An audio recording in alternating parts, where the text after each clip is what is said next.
Hello and welcome viewers and students. Today we are going to do paper 024850 of our series. आज हम हमारे प्रश्न पत्रों की श्रृंखला का प्रश्न पत्र संख्या 50 करने जा रहे हैं. प्रश्न पत्र संख्या 50 या 50 आपकी स्क्रीन्स पर. पहला सवाल अब.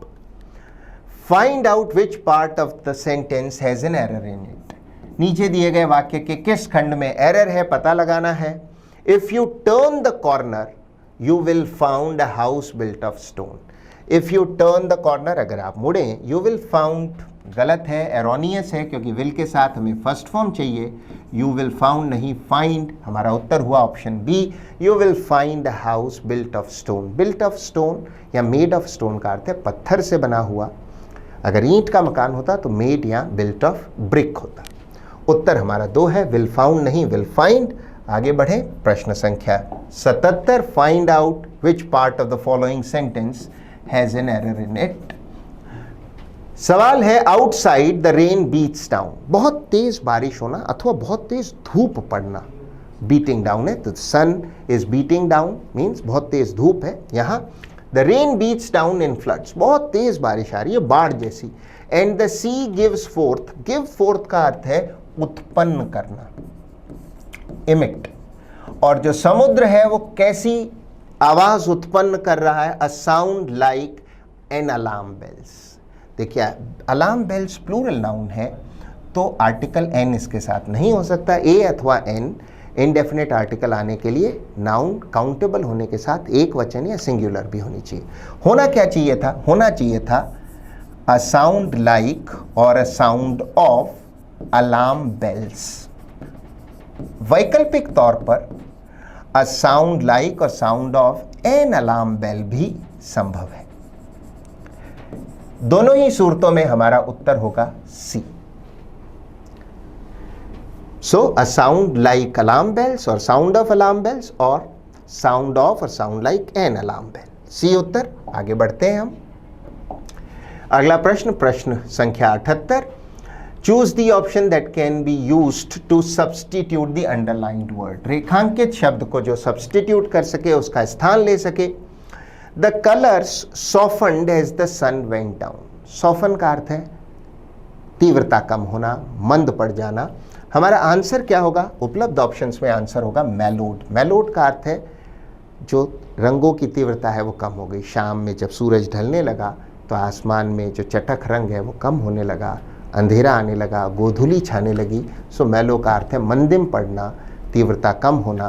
कभी कभी बहुत क्रोधी आक्रामक स्वभाव के लोग उम्र बढ़ने के साथ थोड़े नम्र या नरम हो जाते हैं. हम कहते हैं the man has mellowed with age. अन्य ऑप्शन अवश्य देखें. ब्राइटन का अर्थ है प्रकाशमान होना, ज़्यादा प्रकाशित होना. डीपन का अर्थ है गहराना और इंटेंसिफाई का अर्थ है तीव्रता बढ़ना या फिर गहराना. सो थर्ड फॉर्म है इंटेंसिफाइड, गहराया या तीव्रता बढ़ गई. आगे बढ़ते हैं. प्रश्न संख्या 79 आपकी स्क्रीन्स पर. Replace the underlined word with the best alternative. और कोई ऑप्शन सही ना हो तो ऑप्शन डी इंप्रूवमेंट आपका आंसर होगा. The new manager is soft spoken. Soft spoken का अर्थ है मृदु भाषी, बोलने में मीठा. And is considerable to all. मृदुभाषी हैं और कंसिडरेबल का अर्थ होता है अच्छा खासा. जैसे कंसिडरेबल अमाउंट ऑफ मनी, बहुत सारा धन, कंसिडरेबल अमाउंट ऑफ टाइम, बहुत सारा समय. हमें आंसर लेना है नीचे के ऑप्शंस में. असल में शब्द होना चाहिए कंसिडरेट. कंसिडरेट का अर्थ है वो व्यक्ति जो दूसरे की मजबूरी या परिस्थिति समझे. ठीक है, तो अगर आप कंसिडरेट व्यक्ति हैं तो दूसरे की परेशानी मजबूरी समझते हैं तो वो सॉफ्ट स्पोकन है, मृदुभाषी है और कंसिडरेट है सबके प्रति इस प्रकार विनम्र है कि उनकी मजबूरी समझते हैं, परिस्थिति समझते हैं. अन्य ऑप्शंस अवश्य देखें. कंसीटेड है अभिमानी. कंस्ट्रिक्टेड का अर्थ है सकड़ा या संकुचित अथवा दबाव में या प्रतिबंध के तहत काम करता हुआ. हमारा आंसर अलबत्ता बी होगा. अगले प्रश्न की ओर. प्रश्न संख्या 80. Select the option that best expresses the same sentence in the passive और एक्टिव वॉइस. अर्थात जो वाक्य दिया है वो किसी एक वॉइस में है, हमारा आंसर दूसरे वॉइस में होगा. प्रश्न वाक्य है not a word was spoken by the criminal in self defence. Self defence है आत्मरक्षा. अपने बचाव में एक भी शब्द नहीं बोला गया उस क्रिमिनल अपराधी द्वारा। सबसे पहले नोट करें, was spoken simple past tense का वाक्य है और पैसिव वॉइस में है, क्योंकि एक्टिव में सब्जेक्ट के साथ सेकंड फॉर्म आनी चाहिए, वॉज के साथ थर्ड फॉर्म है, ये पैसिव वॉइस है, तो हमें करना है इसको एक्टिव में बदलना है, हमें इसे तब्दील करना है एक्टिव में। एक्टिव में सिंपल पास्ट टेंस में सेकंड फॉर्म होती है और वाक्य अगर नेगेटिव हो तो डिड के साथ फर्स्ट फॉर्म लगाते हैं। उदाहरणार्थ, आई वेंट देयर येस्टरडे, पर अगर नेगेटिव वाक्य होता तो मैं कहता I didn't go there yesterday. अब हमारा उत्तर क्या होगा? The criminal did not speak. कितने ऑप्शंस में the criminal did not speak है? सिर्फ एक ही ऑप्शन में, ऑप्शन है C, the criminal did not speak a word in self defence. Passive का वाक्य, आंसर हमारा एक्टिव में, अन्य कोई भी ऑप्शन इसके समीप नहीं पहुंचता। यही हमारा जवाब है, ऑप्शन सी। आगे बढ़ते हैं, प्रश्न संख्या 81 आपकी स्क्रीन पर। दिए गए वाक्य को हमें इनडायरेक्ट स्पीच में बदलना है। डायरेक्ट स्पीच में यह वाक्य है, my friend, I said to my friend quote good morning, let's go for a picnic unquote. मैंने मेरे मित्र से कहा कि गुड मॉर्निंग और चलो आज एक पिकनिक पर चलते हैं। देखिए, जब भी हमें good morning, good afternoon, good evening, hello, high जैसे शब्द मिलें तो हमें इनडायरेक्ट स्पीच में कहना है विश्ड। ओके। दूसरी बात, जहाँ तक लेट्स गो की बात है, ये प्रस्ताव है। जैसे let's go for a walk, चलो थोड़ा पैदल चलते हैं। तो जब लेट्स गो होगा तो इनडायरेक्ट स्पीच में होगा प्रोपोज्ड या सजेस्टेड का इस्तेमाल। पास्ट में क्यों? क्योंकि रिपोर्टिंग वर्ब पास्ट में है। I said to my friend तो होगा I wished my friend good morning. I wished my friend good morning किस किस ऑप्शन में? देखिए, दूसरे और तीसरे में, पहले और चौथे में नहीं हो सकता। And propose that we should go for a picnic. मेरा दोस्त और मैं कौन है? वी, ना कि दे। अतः उत्तर कौन सा ऑप्शन होगा? दूसरा, I wished my friend good morning and proposed और suggested that we should go for a picnic today का क्या होगा? That day. हमारा उत्तर हुआ ऑप्शन दूसरा। आगे बढ़ते हैं, अगला प्रश्न फिल इन द ब्लैंक करना है हमें। The patient is of stomach एक का अर्थ है तीक्ष्ण दर्द।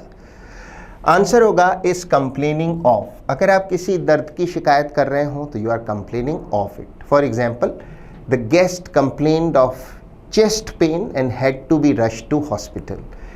एक अतिथि को सीने में दर्द की शिकायत हुई और उसे हॉस्पिटल ले जाना पड़ा।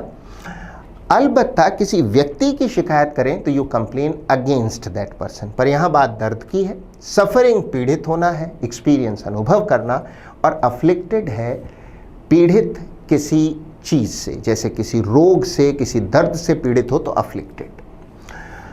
आगे बढ़े, अगला प्रश्न, प्रश्न संख्या 83 आपकी स्क्रीन पर। A good teacher should responses from the students. Answer होगा इलिसिट। इलिसिट का अर्थ है लोगों से इकट्ठा करना, लेना, जुटाना। यू इलिसिट सजेशंस, यानी लोगों से सुझाव ले रहे हैं, इकट्ठे कर रहे हैं। रिस्पॉन्सेस है जवाब। एक अच्छे टीचर को विद्यार्थियों से जवाब लेने चाहिए। यद्यपि ध्यान दें, एक ऐसा ही और शब्द होता है, इसी का होमोफोन है, इसी उच्चारण से चलता है, इलिसिट, ILLICIT, जिसका अर्थ होता है अवैध या गैर कानूनी। अन्य ऑप्शंस पर नजर करें। प्रोवोक का अर्थ है उकसाना, भड़काना, उत्तेजित करना। कमांड हुक्म या आदेश है। इन्फर का अर्थ है निष्कर्ष निकालना। आगे बढ़ते हैं, अगला प्रश्न, प्रश्न संख्या 84 आपकी स्क्रीन पर। अब शब्द है अकूट्रमेंट्स, हमें इसका अर्थ बताना है। अकूट्रमेंट्स का अर्थ है वो साजो सामान, वो औजार इत्यादि जो आपके काम आते हैं। तो एक सर्जन के अकूट्रमेंट्स, उसके जो ऑपरेटिंग थिएटर में काम आने वाली चीज़ें हैं वो अकूट्रमेंट्स हैं उसके। एक बढ़ई या खाती या कारपेंटर के अकूट्रमेंट्स हैं उसके औजार। इस शब्द का उच्चारण नोट करें, अकूट्रमेंट्स। हमारा आंसर होगा इक्विपमेंट। एक इंटरेस्टिंग और इम्पॉर्टेंट बात, इक्विपमेंट अनकाउंटेबल नाउन है, तो अगर आपके पास कई ट्रक भर के भी औजार हैं तो भी आप उन्हें इक्विपमेंट्स नहीं, इक्विपमेंट ही कहेंगे। रिलेटिव्स हैं हमारे रिश्तेदार, कंपेनियंस हैं साथी, और कैलकुलेशंस हैं गणनाएं। अगला प्रश्न, प्रश्न संख्या 85, हमें अर्थ बताना है प्रश्न शब्द वेरासिटी का। वेरासिटी का अर्थ है सत्यता, जेन्युइननेस, ऑथेंटिसिटी। अब उपलब्ध विकल्पों में हमारा उत्तर होना चाहिए ट्रूथ, सत्यता। कुछ लोगों को लगेगा कि ट्रूथफुल क्यों नहीं। देखिए, ट्रूथफुल एक विशेषण या एडजेक्टिव है, जबकि वेरासिटी एक नाउन है। अगर इसको उत्तर होना है तो ये ट्रूथफुलनेस हो या वो वेरेशियस हो प्रश्न, तो ये बात बन सकती है। वेरेशियस हो तो ट्रूथफुल होगा, अथवा ये ट्रूथ या ट्रूथफुलनेस हो तो उत्तर बनेगा। फ्रीडम हम जानते हैं आज़ादी है, विजडम है बुद्धि। आगे बढ़े, अगला प्रश्न, प्रश्न संख्या 86। Choose the word that is opposite in meaning to the given word और to the question word. Mundane का अर्थ है जो चीज़ रोज़मर्रा में होती हो, जिसमें कोई नवीनता या उत्साह नहीं हो। मंडेन लाइफ वही रोज़मर्रा की, बिना किसी उत्साह या नवीनता के। इसका उल्टा क्या होगा? एक्स्ट्रॉर्डनरी। एक्स्ट्रॉर्डनरी का अर्थ है असाधारण, जो चीज़ रोज़ ना हो, अद्भुत हो, असाधारण हो। अन्य ऑप्शंस देखिए, इंफीरियर है निम्न, घटिया। चीप सस्ता अथवा घटिया। गुड आप जानते हैं, हमारा उत्तर है सी। अगले प्रश्न की तरफ,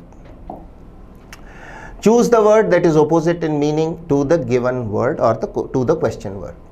शब्द है डेसिक्रेशन। डेसिक्रेशन का अर्थ है किसी चीज का अपमान, विशेषकर किसी पवित्र चीज का अपमान। उदाहरण के तौर पर किसी मूर्ति को तोड़ना या खंडित करना उसका डेसिक्रेशन है। मंदिर में जूते चप्पल ले जाना डेसिक्रेशन माना जाएगा। किताब पर पैर लगाना भी डेसिक्रेशन है उसका। उल्टा होगा, हमें ऑपोजिट चाहिए। वेनिरेशन का अर्थ होता है सम्मान या रिस्पेक्ट। होपलेसनेस निराशा है, डिजेक्शन है, डिसअपॉइंटमेंट है। डिसबिलीफ का अर्थ है अविश्वास।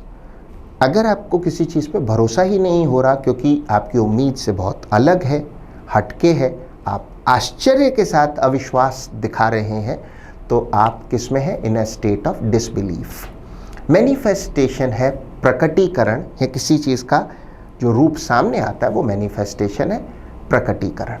मैनिफेस्ट है प्रकट करना, सामने आना। आगे बढ़ते हैं, अगला प्रश्न आपकी स्क्रीन पर। हमें क्वेश्चन का निर्देश पढ़ना चाहिए। पहले choose the one which can be substituted for the given words और फ्रेज।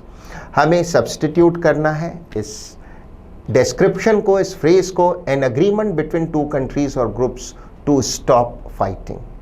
दो देशों में एक समझौता हो जाए कि युद्ध विराम करें, युद्ध बंद करें, तो उसके लिए क्या वन वर्ड सब्सटीट्यूट होगा? आंसर होगा सीज फायर। सीज फायर है युद्ध विराम, युद्ध विराम। अन्य ऑप्शंस जरूर देखें। कॉम्प्रोमाइज है समझौता। आउटपोस्ट है चौकी। बॉर्डर की किसी आउटपोस्ट पर हमला हुआ मीन्स किसी चौकी पर। अक्सर आउटपोस्ट मुख्य जो सेना का स्थल होता है उससे थोड़ी दूरी पर होती हैं। प्रोटोकॉल का अर्थ है शिष्टाचार या नियमावली। प्रोटोकॉल कहता है कि किसी देश का राष्ट्राध्यक्ष आया है तो हमारे राष्ट्राध्यक्ष को या फिर बहुत वरिष्ठ मंत्री इत्यादि को उनको लेने जाना चाहिए। अगर मित्र देश का है तो लाल गलीचा या रेड कारपेट बिछाना चाहिए। प्रोटोकॉल ये भी है कि टेबल पर जब तक आपसे बड़े और वरिष्ठ लोग खाना शुरू ना कर दें तब तक आप स्वयं ना खाएं, प्रतीक्षा करें। ये भी प्रोटोकॉल है, राइट। आगे बढ़ते हैं, अगला सवाल आपकी स्क्रीन पर। Choose the one which can substitute the given phrase or expression. Unkind comments that make fun of somebody. आपकी ऐसी टिप्पणियाँ जो दूसरे का उपहास करें, मजाक उड़ाएं, खिल्ली उड़ाएं, उसे क्या कहेंगे? रिडिक्यूल। उपहास खिल्ली के लिए शब्द है रिडिक्यूल। जैसे कोई भी इंसान नहीं बनना चाहेगा रिडिक्यूल या उपहास का पात्र। सो अंग्रेजी में कहेंगे nobody would like to become an object of ridicule. अन्य ऑप्शंस अवश्य देखें, ये भी महत्वपूर्ण शब्द है। डिस्क्रिमिनेशन का अर्थ है भेदभाव। सटायर है व्यंग्य और कंटेम्प्ट का अर्थ है तिरस्कार, अपमान या तौहीन। सो न्यायालय का अनादर करने को क्या कहते हैं? Contempt of court. अगला प्रश्न, प्रश्न संख्या 90 आपकी स्क्रीन पर। हमें बताना है शब्द सॉट आफ्टर का मीनिंग। सॉट आफ्टर का अर्थ है जो बहुत लोकप्रिय या फेमस है। सीक का अर्थ है ढूंढना, पाना, चाहना।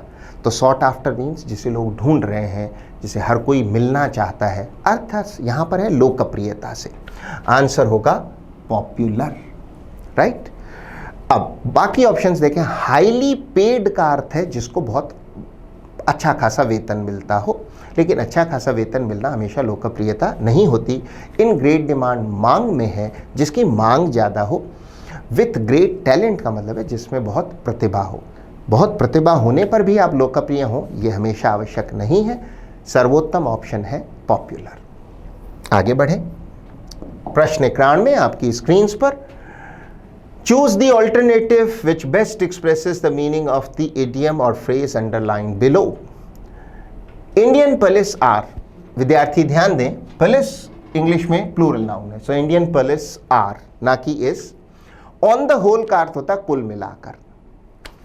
On the whole high handed in dealing with citizens. जब आप अपनी अथॉरिटी, अपनी अधिसत्ता को बड़े रौबदार तरीके से प्रयोग में लेते हैं, लोगों पर हुकूमत चलाने की कोशिश करते हैं या उनके साथ अनावश्यक सख्ती करते हैं, तो आप हाई हैंडेड हैं।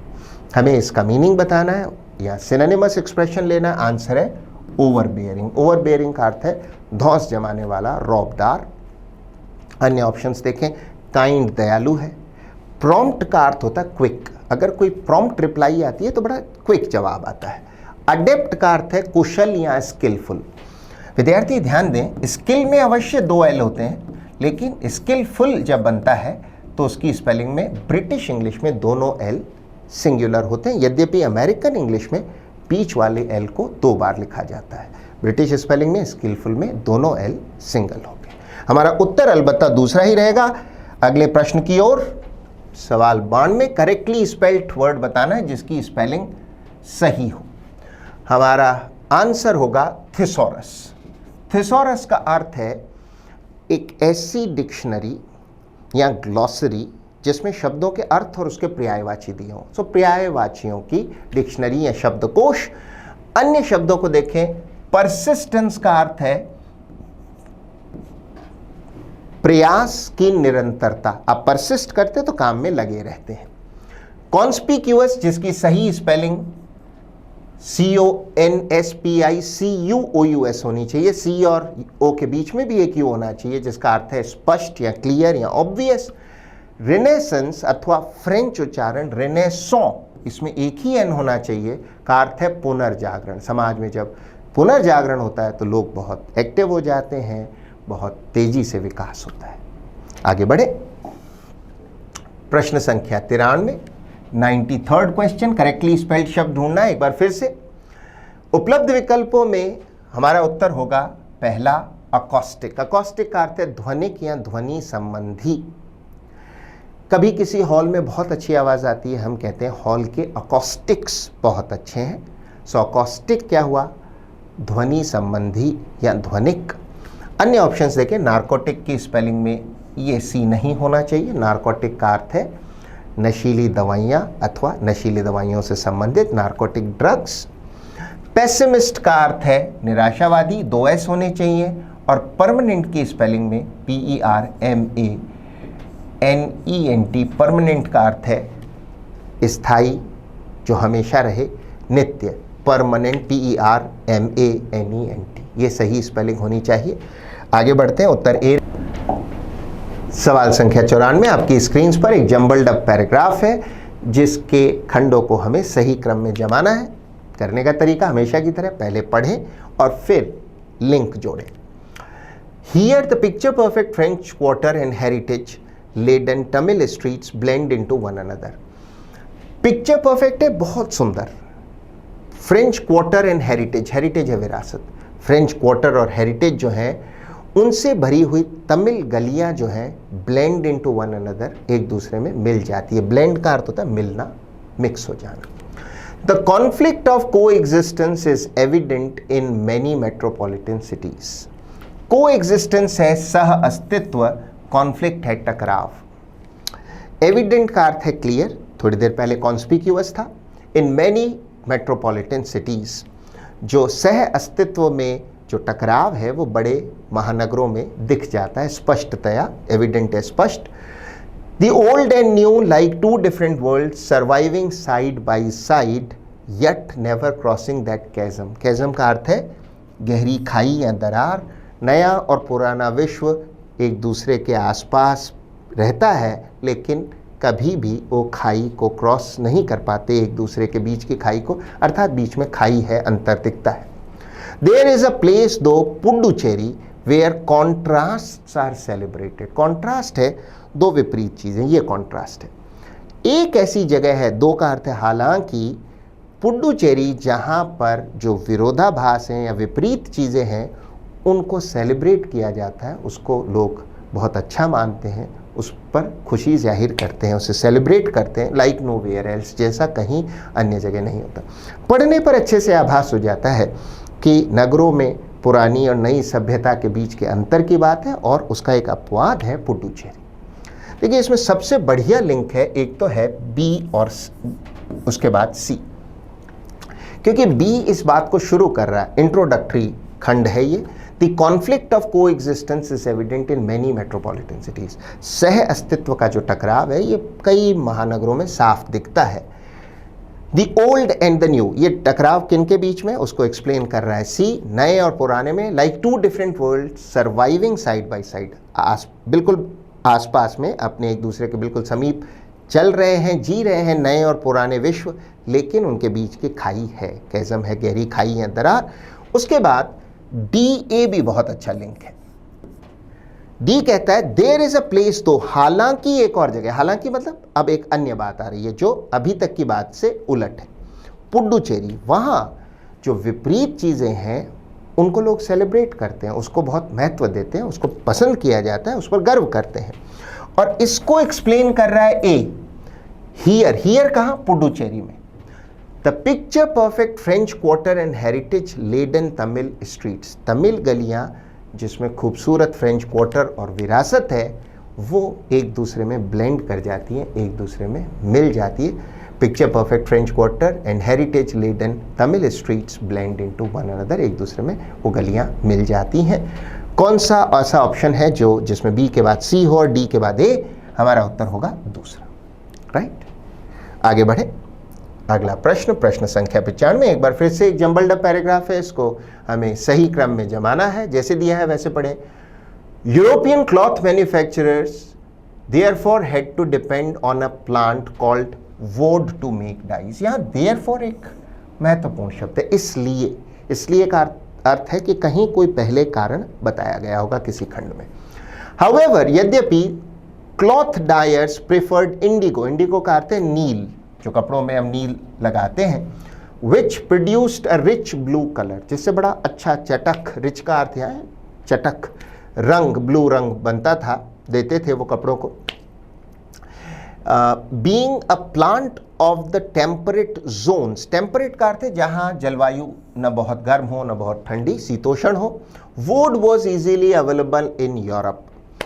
इंडियन इंडिगो, भारतीय नील, वॉज वेरी एक्सपेंसिव, बहुत महंगी थी, and only small quantities reached the European markets, और बहुत थोड़ी मात्रा ही यूरोपीय बाजारों तक पहुंच पाती थी। हम समझ गए हैं अच्छे से, भारतीय नील की तुलना है एक उसके विकल्प वोड से, जो कि पश्चिम में उगाया जाता था। अब इसमें सबसे आसान लिंक है, एक तो देखिए डी ए, ये कहता है Indian Indigo was very expensive, और बहुत थोड़ी मात्रा में पहुंचती थी। तो फिर क्या किया?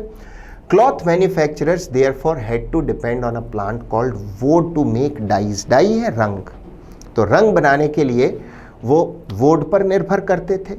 एक और लिंक हो सकता है इसमें, सी बी, वो इसलिए क्योंकि वो वुड की परिभाषा या वुड का एक्सप्लेनेशन कहाँ मिल रहा है हमें? सी में। देखिए, being a plant of the temperate zones, woad was easily available in Europe, आसानी से उपलब्ध था। और उसके बाद में बी, हाउएवर, लेकिन फिर भी, इतना होने पर भी, क्लॉथ कपड़ा, डायर से रंगने वाले, जो रंगरेज थे, कपड़ा रंगने वाले थे, प्रेफर्ड इंडिगो, भारतीय नील को ही प्राथमिकता देते थे, which produced a rich blue colour, जो नील क्या देती थी कपड़ों को, क्या उत्पन्न करती थी? बहुत बढ़िया चटक रंग। कौन सा ऐसा ऑप्शन है जिसमें डी के बाद ए हो और ए के बाद सी और फिर बी हो? हमारा उत्तर है चौथा, डी ए सी बी, यही आपका आंसर है। आगे बढ़े, 96 से 100, 5 प्रश्नों का फिल इन द ब्लैंक्स का एक समुच्चय, जिसे हम कहते हैं क्लोज टेस्ट। हल करने का सही तरीका है, पहले आप पूरे इसको पैराग्राफ को पढ़ें और अगर समय कम हो तो कम से कम आधा पढ़ें, तो थोड़ा आपको इससे अनुमान लगेगा, आंसर करना आसान होगा। Tennis is a game that gives one plenty of exercise. Tennis एक ऐसा गेम है जो हर किसी भी व्यक्ति को बहुत ज़्यादा व्यायाम या वर्जिश देता है। It develops dash of eye and limb and dash the brain to into dash a few sets of tennis keep one physically and dash fit. हमें ठीक से अनुमान लग गया है टेनिस के बारे में कि क्या हमारे शरीर को कैसे वर्जिश या व्यायाम देता है। टेनिस इज अ गेम, अब हल करें, that gives one plenty of exercise, आपको बहुत व्यायाम देता है, कसरत देता है, वर्जिश देता है। It develops dash of eye, it develops movement of eye and limb. Limb शब्द का अर्थ है हाथ अथवा पैर, इसमें बी को नहीं उच्चारित किया जाता, लिम। तो ये खेल है जो विकसित करता है आपकी आंखों के मूवमेंट को और आपके हाथ पैरों के मूवमेंट को। अन्य ऑप्शंस अवश्य देखें। स्विफ्टनेस और क्विकनेस दोनों का अर्थ है तेजी, और एजिलिटी का अर्थ है फुर्ती, ब्रिस्कनेस या फुर्ती।